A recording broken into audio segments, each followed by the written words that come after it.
नमस्कार दोस्तों। आज का जो नया टॉपिक है वो संधि है। संधि किसे कहते हैं? संधि को बोलते हैं हम ज्वाइंट। क्या?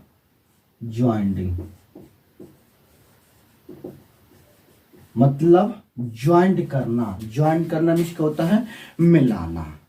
अब किस किस को मिलाएंगे तो बात करते हैं। जब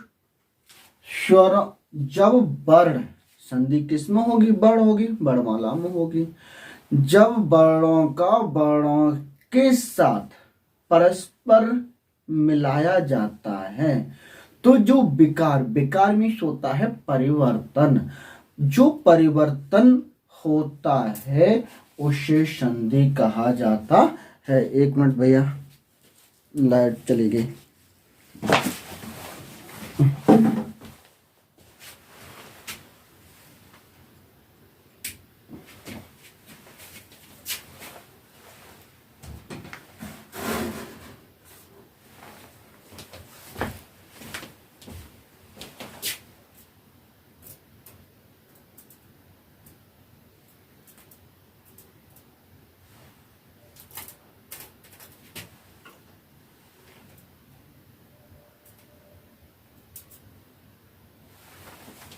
चलो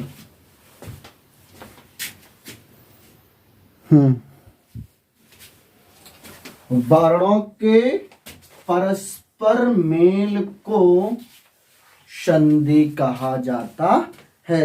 वर्णों के परस्पर मेल से उत्पन्न विकार को संधि कहा जाता है।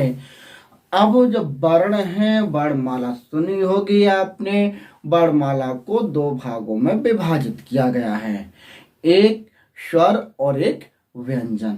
तो इस आधार पर जो हमारी संधि है वर्णों पर डिपेंड कर रही है। इसका मतलब संधि कितने प्रकार की हो गई? दो प्रकार की हो गई।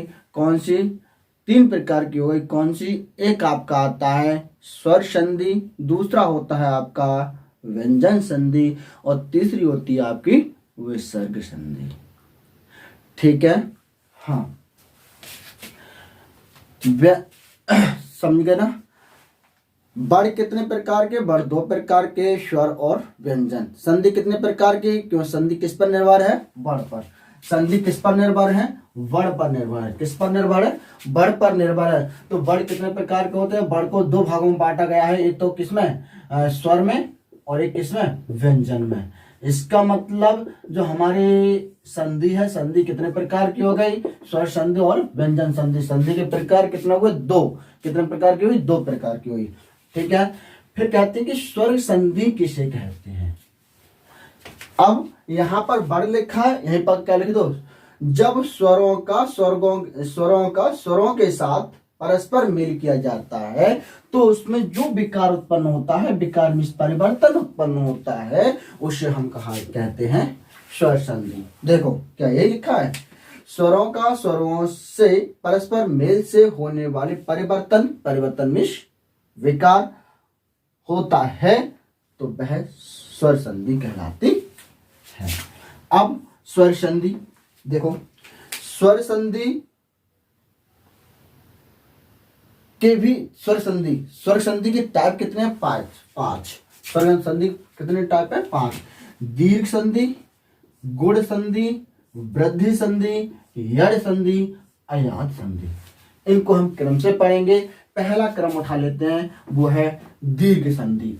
दीर्घ तुम्हारी दीर्घ आयु हो, कहते हैं जब आशीर्वाद देते हैं, जब हम किसी के पैरों को स्पर्श करते हैं या नमन करते हैं, प्रार्थना करते हैं, तो कहते हैं खुश रहो, तुम्हारी दीर्घ आयु हो। दीर्घ मीन्स लंबी आयु हो, लंबी मीन्स बड़ा बन जाए। अब यहीं पर देखो मैंने कहां से लेके आया हूं इसके लिए। दीर्घ स्वर संधि, जब छोटा स्वर मिलकर किसी छोटा स्वर जब आपस में मिलता है तो एक दीर्घ उत्पन्न हो जाता है। जैसे मैं आपने बताऊं, अभी मैं हूं अकेला खड़ा हूं, यहाँ पर एक और ले आऊं, 2 हो जाएंगे, और ले आऊं 3 हो जाएंगे, और ले आऊं 4 हो जाएंगे, और ले आऊं 5 हो जाएंगे। इस प्रकार से क्या होता जाएगा, मेरी जो यूनिटी है वो बढ़ती चली जाएगी। मतलब जब एक एक व्यक्ति बढ़ ही तो रहा था, जब बढ़ रहा था तभी तो दीर्घ हुआ। हाँ, यही कह रहे हैं। दीर्घ स्वर्ग संधि किसे कहा जाता है, तो परस्पर संयोग से उत्पन्न होने वाले दीर्घ वर्ग को दीर्घ स्वर्ग संधि कहा जाता है। जैसे हमने छोटा आ और छोटा आ का जब संयोग कराया तो क्या बन गया, बड़ा आ। फिर बड़ा आ और छोटे आ का संयोग कराया तो क्या बना, बड़ा आ। और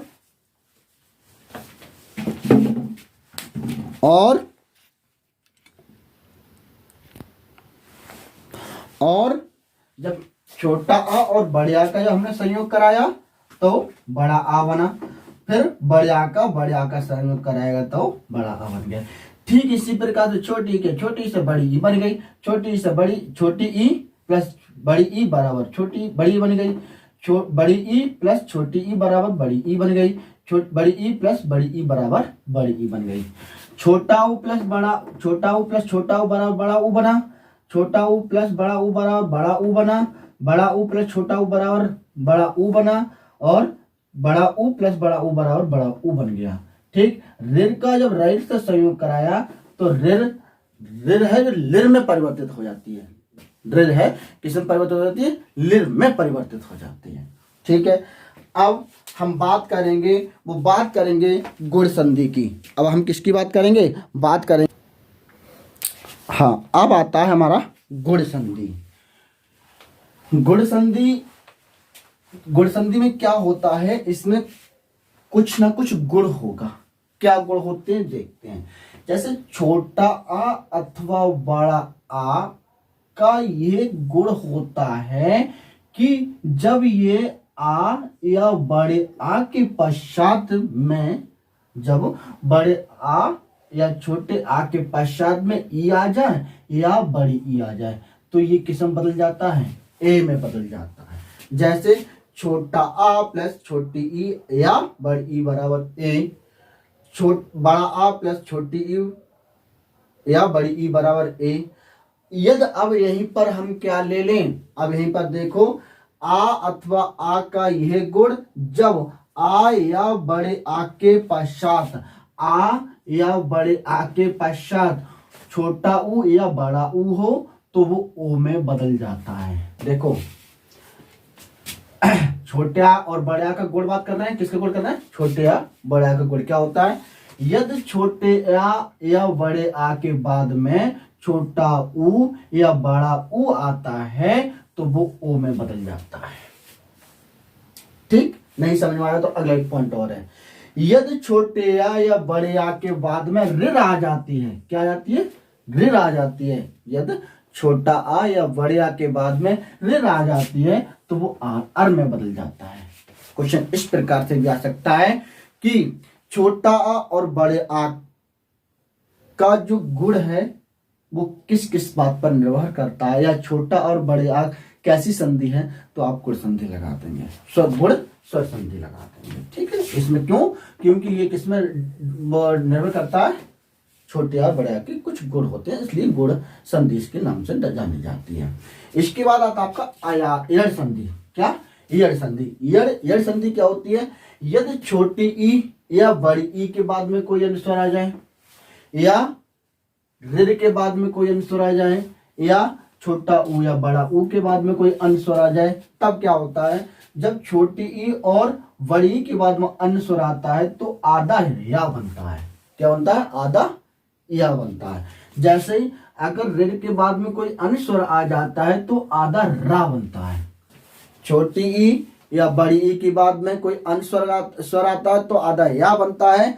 ऋ के बाद में अगर कोई अनुस्वर आता है तो रा बनता है, आधा रा बनता है। ठीक है, और छोटा ऊ या बड़ा ऊ के बाद में कोई अनुस्वर आता है तो आधा वा बनता है। क्या, जब छोटू ऊ या बड़ू ऊ के बाद में कोई अनुस्वर आता है तो किस में बदलता है, आधा बा में बदलता है। इसके बाद आपका आता है वृद्धि संधि। वृद्धि संधि, इसमें वृद्धि हो रही होगी, छोटी चीज बड़ी में बदल रही होगी। देखो छोटा आ या बड़ा आ, ए या आई जब आपस में मिल जाते हैं तो ये किस में बदल जाता है, ए में बदल जाता है। जैसे हम इसको इस प्रकार से भी कर सकते हैं, छोटा आ अथवा बड़ा आ प्लस ए बराबर आई, छोटा आ अथवा बड़ा आ प्लस आई बराबर आई। तो छोटी चीज किस में बदल रही है, बड़ी चीज में बदल रही है, इसलिए इसमें क्या हो रही है, वृद्धि हो रही है, तो वृद्धि संधि हो गई। ठीक, आप देखो यहाँ पर देख लो, छोटा आ या ओ और औ को किस में बदल देता है, औ में बदल देता है, ये वृद्धि हो रही है, इसलिए ये कौन सी संधि हो गई, वृद्धि संधि हो गई। क्लियर हुआ? ठीक, इसके बाद आता है अयाद संधि। अयाद संधि में क्या होता है, या ए और आई, देखो ए आई और ओ और औ, ए आई ओ और औ के बाद में अगर कोई अन्य स्वर आ रहा है, के बाद में अगर कोई अन्य स्वर आ रहा है तो एक ए के बाद में अगर कोई अन्य स्वर आ रहा तो आई कहा जाएगा। ए के बाद में अगर कोई अन्य स्वर आ रहा तो आई कहा जाएगा, और आई के बाद में कोई अन्य स्वर आ रहा है तो उसे आई कहा जाएगा, आई में बदल जाएगा। और यदि ओ के बाद में अगर कोई अन्य स्वर आ रहा है तो अब में बदल जाएगा, और औ के बाद में कोई अन्य स्वर आ रहा है तो उसे आप में बदल देंगे। किस में बदल देंगे, आप में बदल देंगे। अगर इस टॉपिक पे कोई भी किसी की त्रुटि हो तो प्लीज कमेंट में, और हमसे जुड़ने के लिए हमारा व्हाट्सएप नंबर 9412476889।